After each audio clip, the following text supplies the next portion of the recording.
सुरक्षित sex, safe sex, पूरी जानकारी हिंदी में। परिचय।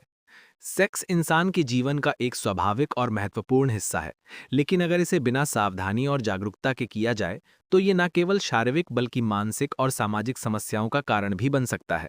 सुरक्षित सेक्स यानी सेफ सेक्स का मतलब है ऐसा यौन संबंध जिसमें दोनों पार्टनर सुरक्षित रहें, गर्भधारण यानी प्रेगनेंसी और यौन रोग यानी एसटीडीज और एचआईवी का खतरा ना हो और दोनों की सहमति यानी कंसेंट शामिल हो। एक, सुरक्षित सेक्स क्यों जरूरी है? अनचाहा गर्भधारण रोकने के लिए, शारीरिक और मानसिक स्वास्थ्य बनाए रखने के लिए, पार्टनर के बीच विश्वास और सम्मान बढ़ाने के लिए, सामाजिक समस्याओं से बचने के लिए। जब सेक्स जिम्मेदारी और समझदारी से किया जाता है तभी वह सुरक्षित और सुखद अनुभव बनता है। दो, सुरक्षित सेक्स के मुख्य आधार। ए, सहमति। बिना सहमति के सेक्स करना गलत और अपराध है। ना का मतलब हमेशा ना ही होता है।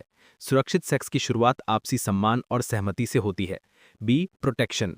कॉन्डोम सबसे आसान और सुरक्षित उपाय है। यह अनचाही प्रेगनेंसी और यौन रोग दोनों से बचाता है। हर बार सेक्स के दौरान नया और सही तरीके से इस्तेमाल किया हुआ कॉन्डोम जरूरी है। सी, सफाई। सेक्स से पहले और बाद में साफ सफाई रखना जरूरी है। जननांग यानी प्राइवेट पार्ट्स को साफ करना, हाथ धोना और सुरक्षित माहौल में सेक्स करना स्वास्थ्य के लिए लाभदायक है। तीन, गर्भनिरोधक उपाय, कॉन्ट्रासेप्शन मेथड्स। एक, कॉन्डोम्स, सबसे आसान और सस्ता तरीका, पुरुष और महिला दोनों के लिए उपलब्ध, गर्भधारण और यौन रोग दोनों से बचाता है।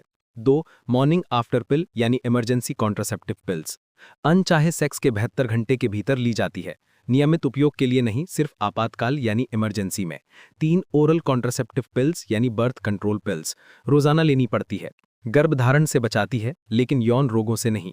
चार, आईयूसीडी यानी कॉपर टी या लूप, डॉक्टर द्वारा लगाया जाने वाला उपकरण, लंबे समय तक गर्भनिरोधक सुरक्षा देता है। पाँच, इंजेक्शन या इम्प्लांट्स, कुछ महीने या सालों तक असर करते हैं, केवल गर्भधारण रोकते हैं, एसटीडीज से नहीं। चार, यौन रोग और उनका बचाव, सामान्य यौन रोग यानी sexually transmitted diseases, HIV, AIDS, syphilis, gonorrhoea, herpes, HPV यानी ह्यूमन पैपिलोमा वायरस। बचाव के उपाय, हर बार कॉन्डम का इस्तेमाल करें, एक से अधिक पार्टनर से संबंध बनाने से बचें।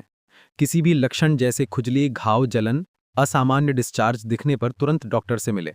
पाँच, सुरक्षित सेक्स और मानसिक स्वास्थ्य, सुरक्षित सेक्स केवल शरीर की सुरक्षा नहीं बल्कि मानसिक शांति भी देता है। पार्टनर के साथ खुलकर बातचीत करें, बिना दबाव या मजबूरी के संबंध बनाएं, सम्मान और विश्वास से संबंध मजबूत होते हैं। 6, सुरक्षित सेक्स के दौरान ध्यान देने योग्य बातें, हमेशा प्रोटेक्शन का इस्तेमाल करें, अल्कोहल या नशे में सेक्स ना करें, पार्टनर की सहमति के बिना संबंध ना बनाएं, हर बार नया और सही कॉन्डोम इस्तेमाल करें, अगर कॉन्डोम फट जाए तो तुरंत इमरजेंसी पिल और डॉक्टर की सलाह लें, प्राइवेट वीडियोज या फोटोज बनाने से बचें, यह बाद में खतरा बन सकता है। 7, सुरक्षित सेक्स और किशोरावस्था, किशोरावस्था में शरीर और मन दोनों में बदलाव आते हैं। इस समय कई बार युवा उत्सुकता और दबाव में गलत फैसले ले लेते हैं। सही उम्र और सही समझ के बिना सेक्स से बचना चाहिए। पहले शिक्षा, करियर और आत्मनिर्भरता पर ध्यान देना जरूरी है। सेक्स की सही जानकारी होने पर ही जीवन में सही निर्णय लिए जा सकते हैं। 8, समाज और सुरक्षित सेक्स शिक्षा, हमारे समाज में अभी भी सेक्स और सुरक्षित सेक्स पर खुलकर बात नहीं की जाती। यह शर्म और अज्ञानता कई समस्याओं को जन्म देती है। स्कूल और घर दोनों में बच्चों को उम्र के अनुसार सही यौन शिक्षा यानी सेक्सुअल एजुकेशन देना बहुत जरूरी है। लड़के और लड़कियां दोनों को यह समझना चाहिए कि सेक्स केवल सुख के लिए नहीं बल्कि जिम्मेदारी और स्वास्थ्य से जुड़ा विषय भी है। निष्कर्ष, सुरक्षित सेक्स का मतलब केवल गर्भधारण से बचना नहीं है, यह हमारे और हमारे पार्टनर के शारीरिक, मानसिक और सामाजिक स्वास्थ्य की सुरक्षा है। सुरक्षित सेक्स के 3 स्तंभ हैं: प्रोटेक्शन, साफ सफाई। यदि हम इनका ध्यान रखें तो सेक्स न केवल सुरक्षित बल्कि जीवन का एक स्वस्थ और सुखद हिस्सा बन सकता है।